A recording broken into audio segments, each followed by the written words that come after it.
Hey, salut les crypto lovers, c'est Will Tamer, il est 20h et c'est l'heure du petit journal du crypto. Nous sommes en direct sur Theta TV. Si tu nous regardes en replay, c'est que tu es sur YouTube. Tu peux nous rejoindre tous les soirs à 20h. Tu as le lien qui se trouve épinglé en commentaire. Alors ce soir, petit journal du crypto numéro 8, nous sommes le 1er juin 2020. On va faire la clôture mensuelle du Bitcoin en route vers un nouveau bull run. Ethereum est de retour. Les news, Ethereum montre à nouveau les dents. Clôture mensuelle du Bitcoin. Ça sent bon. La minute TK, les meilleurs OS pour le faire. En bref, on parlera de Bitmain dans le low cost. On fera une analyse technique du Bitcoin, de l'Ethereum et on fera un petit peu de pub pour tous les réseaux sociaux. Allez, c'est parti.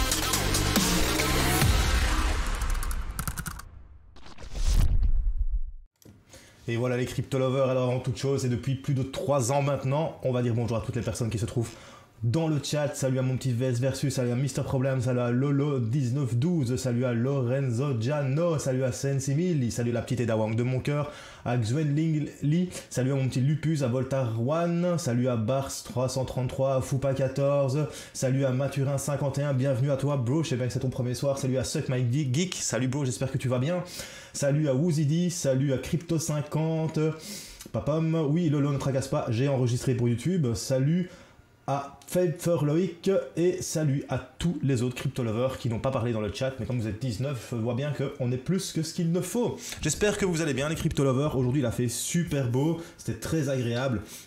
On a vraiment bien profité avec ma petite Eda Wang. Et alors, je suis en forme pour le petit journal du crypto. On va commencer par une market review. Alors aujourd'hui, on va sur CoinMarketCap, et sur CoinMarketCap, qu'est-ce que tu vois? Un market cap à 270 milliards 500 millions de dollars. Ça, c'est beau. On a un Bitcoin qui s'échange à 9581,35 $. Il prend 0,75%, 0,75% pour les Belges, à 8,21 en 7 jours. C'est plutôt sympa, mais aujourd'hui, il y a quelque chose qui est assez important, c'est Ethereum qui est à 238 $. Il nous fait 16,32%, t'entends bien, 16,32% en 7 jours, c'est beau. T'as le Ripple qui est à 0,20, il perd 1,38. T'as le Tether qui est descendu en 4e position. T'as le Bitcoin Cash de Roger Ver qui est à 243,55 $. Après, t'as le Bitcoin Sheet Vision de Craig Wright qui, lui, je n'ai même pas envie d'en parler. T'as le Litecoin, n'oublie pas, si l'or est au Bitcoin, l'argent est au Litecoin. Le Litecoin, tu te fais 0,64%, mais quand même à 8,37 sur la semaine, c'est plutôt beau. Franchement, quand tu descends, tu vois quand même que c'est plutôt sympa pour les altcoins. On va retenir Cardano qui est à 0,079%. Je me doutais bien qu'aujourd'hui il allait quand même corriger, mais il continue à faire du 48,73% sur une semaine, c'est assez beau. Il perd que 1,54% sur la semaine. Tu as le crypto.com, l'enseignement Monaco Coin qui fait quand même 15,46 sur la semaine et 5,07 rien qu'aujourd'hui. Maintenant, il faut voir que Monaco Coin fête ses 4 ans aujourd'hui. Après, tu as le Chainlink qui prend 12,66 sur la semaine et 3,46 sur une journée. C'est plutôt sympa. Et on va terminer avec Neo. Un petit retour de Neo, de la matrice. Hein. Il est revenu avec Morpheus. 26,28% et 8,37 rien qu'aujourd'hui. Ça, c'est la crypto-monnaie. C'est comme ça que ça se passe au pays du Bitcoin.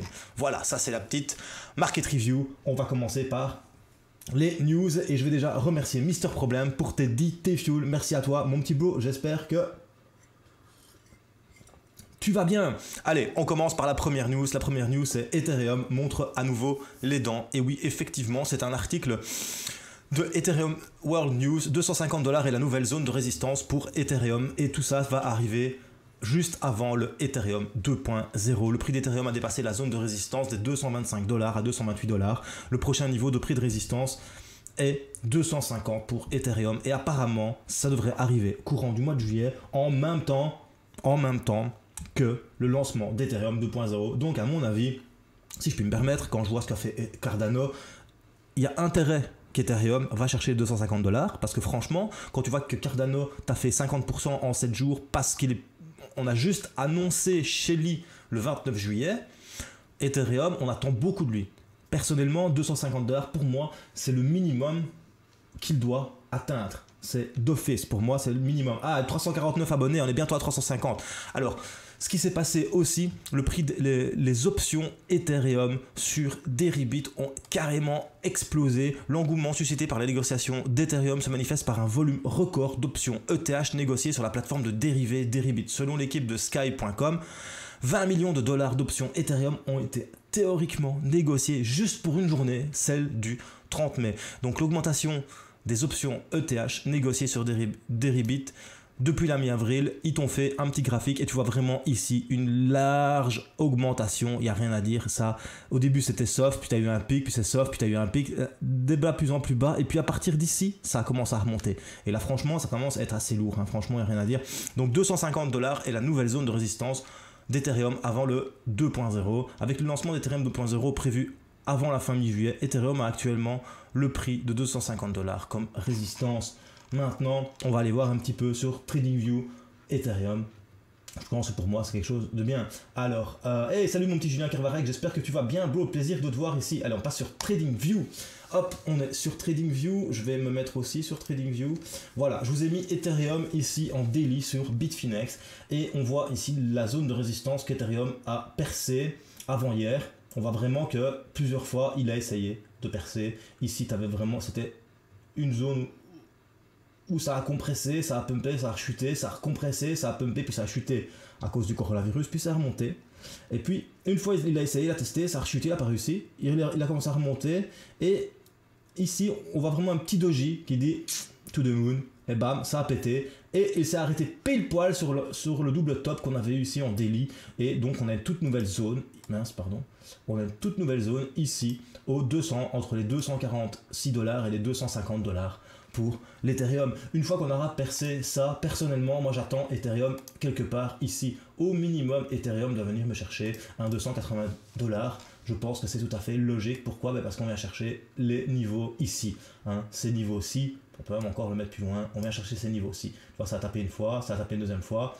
Ici, ça a joué comme support. Ici, ça a joué comme résistance. Donc je pense vraiment que Ethereum, pour moi, encore une fois, ce n'est que pour Will Tamer. Les gars, n'oubliez pas, moi quand je vous dis quelque chose, ce n'est que mon avis. Pour moi, Ethereum, je le vois bien faire ça. Voilà, on verra bien ce qui va se passer dans l'avenir. Voilà, je ne sais pas ce que vous en pensez, vous les amis, mais moi c'est comme ça que je vois les choses pour Ethereum. Alors, je regarde un petit peu les commentaires dans le chat. 42 Ethereum, normalement pour stacking. Non, mon seul problème, c'est 32 Ethereum. C'est 32 Ethereum. Voilà, même 32, ben ouais, déjà même 32 Ethereum, il faut y aller. Hein. C'est vrai qu'on pourrait faire une pool, les gars. 32 personnes, un Ethereum chacun. Et on peut faire un truc de staking. Hein. Voilà, on peut voir Mister Problems, on pourrait faire ça. J'en ai déjà pas un. Bon, voilà, ok, Mathurin, 51. C'est chez Philmining, vous pouvez bien nous créer un pool ETH. Ouais, c'est clair que ça serait bien sympa que Philmining nous fasse un petit pool Ethereum. Eldorado, salut à toi. Donc voilà, ça serait vraiment bien sympa. C'est clair qu'un petit 18% de reward, ça peut être quand même assez cool. Allez, après Ethereum, hein, je vous avais quand même mis un petit peu ici le tweet de ce coup.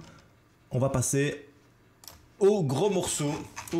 C'est un article que je vous ai écrit aujourd'hui. L'article c'est Bitcoin, la clôture de mai nous donne-t-elle de l'espoir pour juin? Donc hier le Bitcoin, la première crypto-monnaie en termes de capitalisation, a clôturé sa bougie de fin de mois en donnant un petit espoir haussier aux maximalistes Bitcoin, ainsi qu'au clan des bulls. Donc les bulls, n'oubliez pas, c'est les acheteurs. Ok, donc on va juste repasser sur, hop, le live, hein, les gars, désolé, on va en full screen, voilà, on va en split ici, voilà. Donc, on va sur culturecrypto.fr, c'est un article que je vous ai écrit tout à l'heure. Donc Bitcoin, la clôture de mai nous donne-t-elle de l'espoir pour juin? Donc hier, le Bitcoin, la première crypto-monnaie, comme je viens de vous dire, a clôturé sa bougie fin de mois en donnant un petit espoir haussier aux maximalistes. Alors, une clôture au-dessus d'un niveau intéressant. Je vous ai mis un petit graphique ici, on analysera ça après ensemble, il n'y a pas de souci. Donc, comme vous pouvez le voir sur le graphique ci-dessus, la clôture mensuelle du Bitcoin s'est faite au-dessus d'une résistance que nous n'avions pas cassée à la hausse depuis plus de 335 jours. Ça faisait 335 jours, ici, 335 jours qu'on n'avait pas cassé à la hausse cette ligne mauve que vous voyez là. Hein, je parle du niveau de 9230 $ et 9375 $. Cette résistance existe depuis avril-mai 2018, il y a 731 jours. Donc cette résistance a été créée ici, hein, il y a 731 jours. C'est donc une cassure avec un potentiel haussier qui vient peut-être de se produire. Alors, parallèlement à ça, nous avons vu une création d'un support en weekly tout ce mois de mai. Je vous montre ça ici sur l'image. Donc sur le chart en weekly, on voit nettement la création d'un support à 8726 $. Vous avez une semaine, 2 semaines, 3 semaines, 4 semaines qui ont ouvert ou clôturé sur la même ligne. Ça veut dire que ça, c'est devenu un support très intéressant. Le problème, c'est que tu as quand même une ligne diagonale qui descend avec un support droit, ça fait quand même un petit triangle baissier. On va voir ce qui va se passer. Et merci mon petit Lorenzo pour tes 17 T-Fuel. Je vous fais désolé, il n'y a pas de problème, bro. C'est principal, c'est que tu sois là. Et on est 350 abonnés sur Theta, ça fait plaisir. N'oublie pas, si tu es sur YouTube, rejoins-nous en live tous les soirs à 21h. Enfin, à 20h, pardon, pour le petit journal du crypto. Ça se passe sur Theta TV. Tu auras le lien en description. Donc voilà, cette zone nous donne une indication sur l'action des bulls. Ça veut dire que les acheteurs, à ce niveau-là, au niveau des 8726 $, ils ont défendu cette zone de support bec et oncle.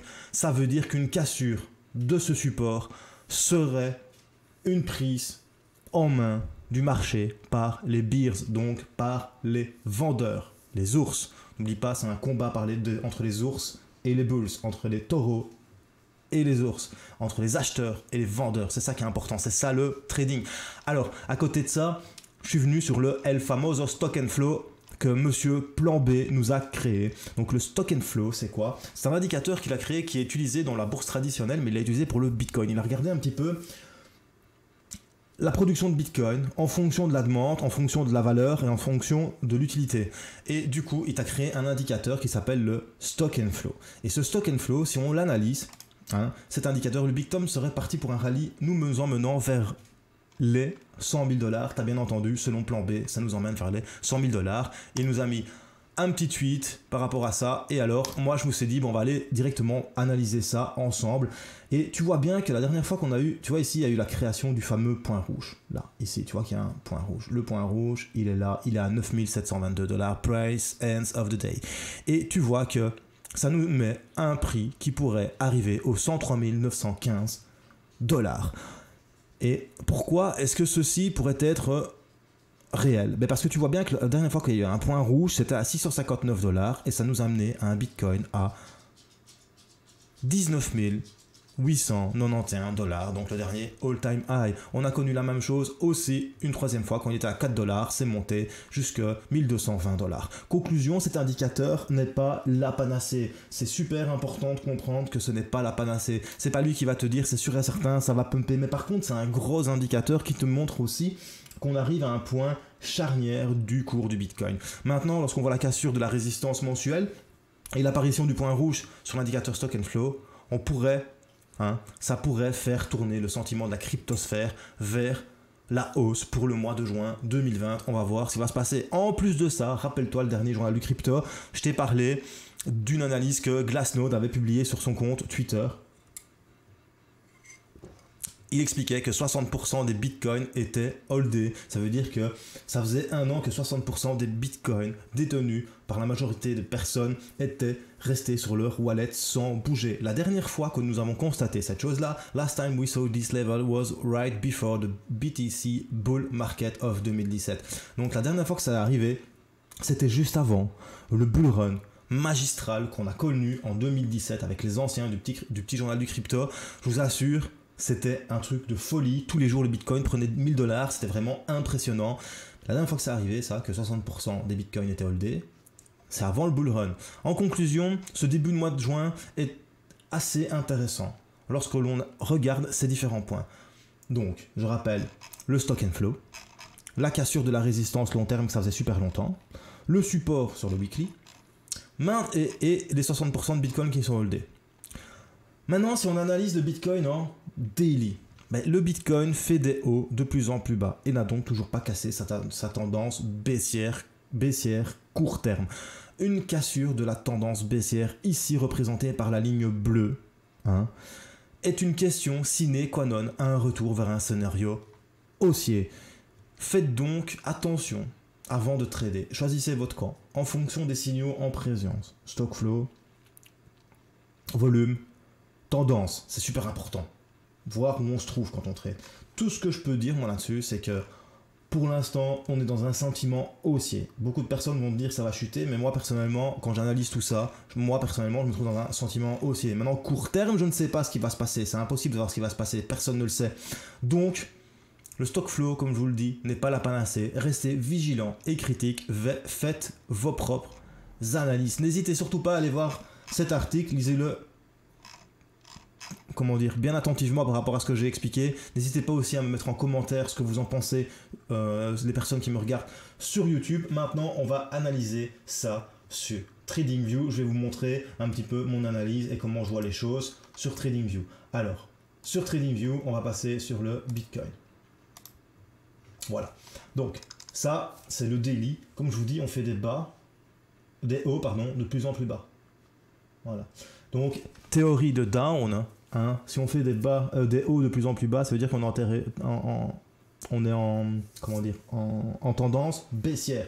Et si on fait des bas de plus en plus bas, comme on fait ici, voilà, enfin, des bas ici, bas, on est toujours en tendance haussière, baissière aussi. Ça veut dire qu'en fait, si tu fais ça, là, bah, tu vois bien que la tendance, elle est baissière. Même si tu as eu ici une tendance haussière tu as une petite tendance haussière dans la grande tendance baissière, il faut absolument qu'on vienne casser cette ligne. Si on ne vient pas casser cette ligne, on n'est toujours pas en tendance haussière. Et si on casse cette ligne,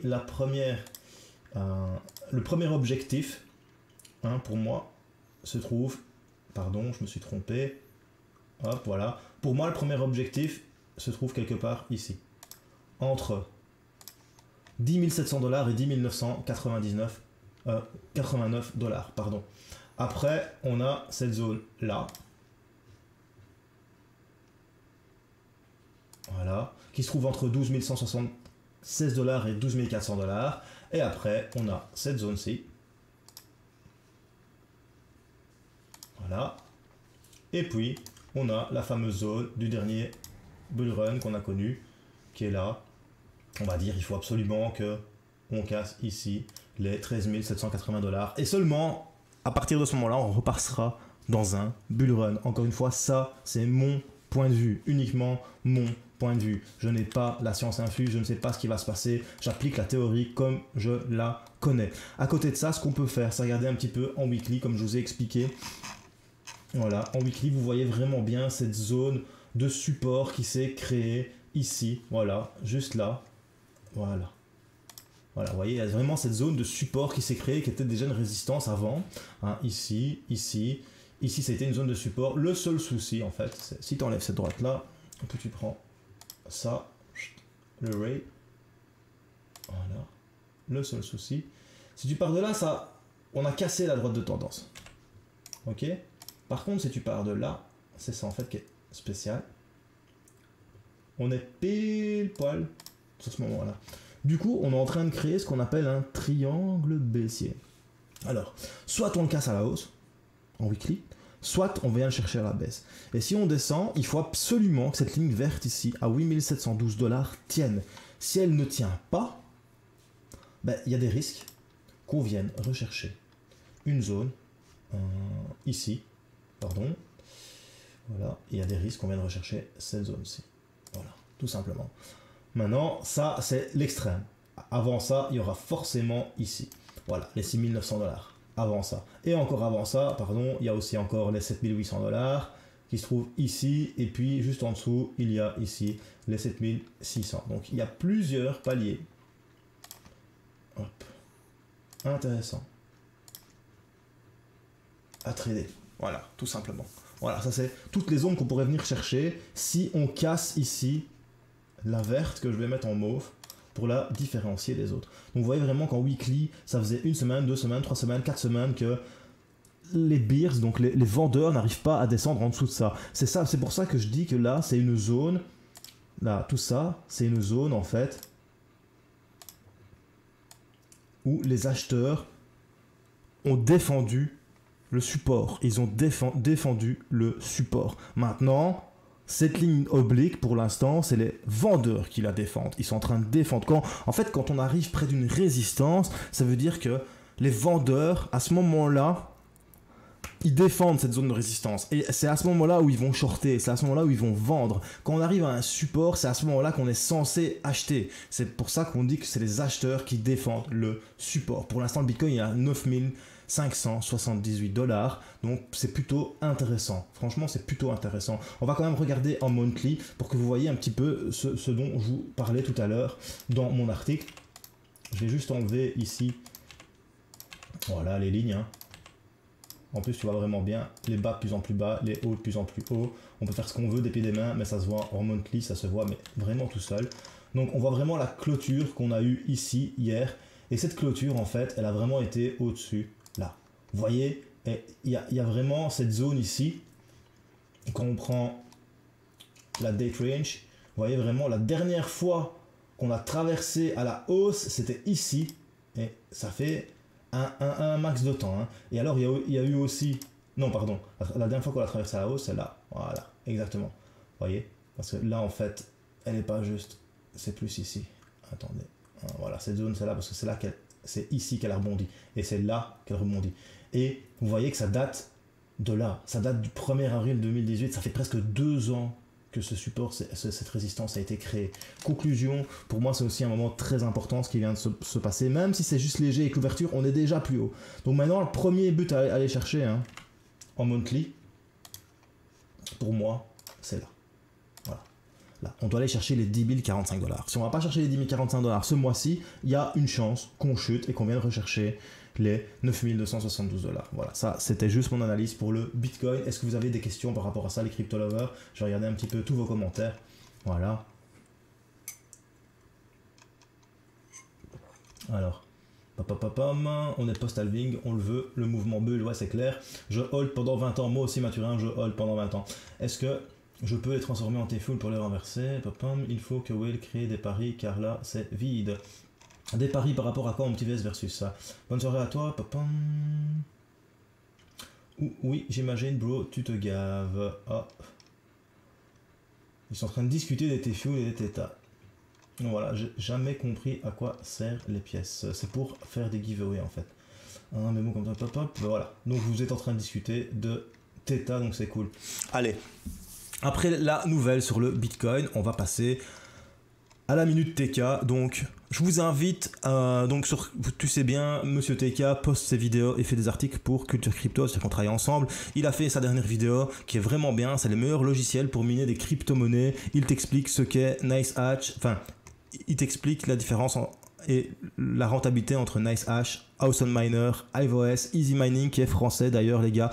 Franchement super vidéo, il présente les meilleurs logiciels pour miner les cryptos, mais aussi des OS mining spécial dédié au minage. Du coup t'es pas obligé d'avoir une clé Windows, payer pour avoir un rig de minage, tu peux le faire directement avec un OS bien spécifique. Du coup franchement voilà, super vidéo mon ami monsieur TK, je vous invite vraiment à aller voir sa vidéo. Voilà, alors après cette news là, vite fait bien fait, on passe en bref. Et en bref c'est quoi? C'est Bitmain qui nous crée un tout nouveau miner, le Antminer T19 qui est devant la série S19. La sortie intervient alors que les récompenses pour le Bitcoin ont été diminuées de moitié, donc ils se sont dit on va faire un Antminer moins cher hein, mais qui mine forcément moins. Alors moi j'ai voulu regarder ça parce qu'en fait ils sont en train de se faire concurrencer par MicroBT qui ont quand même vendu plus de 600 000 mineurs l'année passée, donc ils ont pris 10% de part de marché à Bitmain. Mais surtout, en lisant l'article, ce qui m'a frappé, c'est... Alors, l'Antminer T19 se vend environ 35 $ de moins que le modèle S19 à 1750 $. Franchement, est-ce que ça vaut la peine de payer 35 $ en moins hein, pour perdre 10% de TH par rapport au S19? Franchement, je trouve pas. Je trouve vraiment pas. Alors, ce qui est dingue, c'est qu'il te dit que le T19 est capable de générer des bénéfices de 3,12 $ par jour en Bitcoin et que le S19, lui, il te fait un tout petit peu moins que 3,90 $. Ben, excuse-moi, si tu fais 3,90 $ moins 3,12 $, ça fait pas une perte de 10%. Hein. Désolé. Donc, tu vas perdre plus que 10% hein, parce que la différence, elle est de 77 $. 77 $ par rapport à 3,90 $, ça fait pas 10%, je suis désolé. Donc, au final, tu payes 35 € en moins pour miner moins, mais pour acheter du matos qui coûte moins cher à produire à Bitmain. Donc au final, tu te fais avoir comme un beau bleu. Conclusion, il faut pas acheter ce Antminer T19 parce que excuse-moi, pour 35 $, en plus, tu as le S19 qui mine quand même 10% en plus. Conclusion, bah, laisse tomber Bitmain, il n'y a rien à dire. Allez tous sur Culture Crypto pour acheter vos mineurs de crypto-monnaie. Non, je déconne, c'est pas encore dispo, mais ça va peut-être arriver bientôt. Bientôt, il y aura peut-être des solutions de mining sur le site Culture Crypto. Voilà, c'est tout pour le petit journal du crypto. C'était Will Tamer. Si t'as bien aimé les news, mets un petit pouce bleu. Si t'as pas aimé, mets un petit pouce rouge. N'hésite pas à mettre des commentaires, des news. J'attends que ça sur YouTube. Alors, n'oublie pas aussi d'aller sur Utip et de regarder les petites pubs pour soutenir la chaîne. Il y a aussi le Discord, hein. Venez sur le Discord, on a vraiment envie de recréer une belle communauté sur le Discord, n'hésitez surtout pas à venir. Voilà, alors il y a aussi le Twitter de Will Tamer, il y a le Twitter de Culture Crypto, on est bientôt aux 900 personnes, j'espère que ça va aller les gars, ce serait vraiment super chouette qu'on y arrive à atteindre les 1000 abonnés sur Culture Crypto. Alors après ça, ben, je t'invite à venir. Si tu as envie de porter des couleurs, choose life, choose freedom, choose Bitcoin, ben voilà, ça se passe sur Spreadshirt, il y aura le lien en description aussi. Et on va terminer tout simplement ce soir en remerciant tous les nouveaux abonnés qui sont arrivés sur Theta TV. Grâce à vous, on est en train de décentraliser les news, crypto, blockchain, et ça, c'est la fête. On est 350 personnes pour l'instant sur Theta TV, Culture Crypto. Si tu nous regardes sur YouTube, n'hésite surtout pas à nous rejoindre, la communauté. Ils discutent, regarde sur le chat, ça discute sévère, c'est vraiment cool. Quand je vois ça, ça me fait super plaisir. C'est top, franchement, c'est super top, il n'y a rien à dire. Conclusion, eh ben, choose life, choose freedom. Pardon. Et choose Bitcoin. Peace my bro. Merci bien. Rendez-vous demain 20h pour un petit journal du crypto. Passez une bonne fin de soirée. Merci et merci.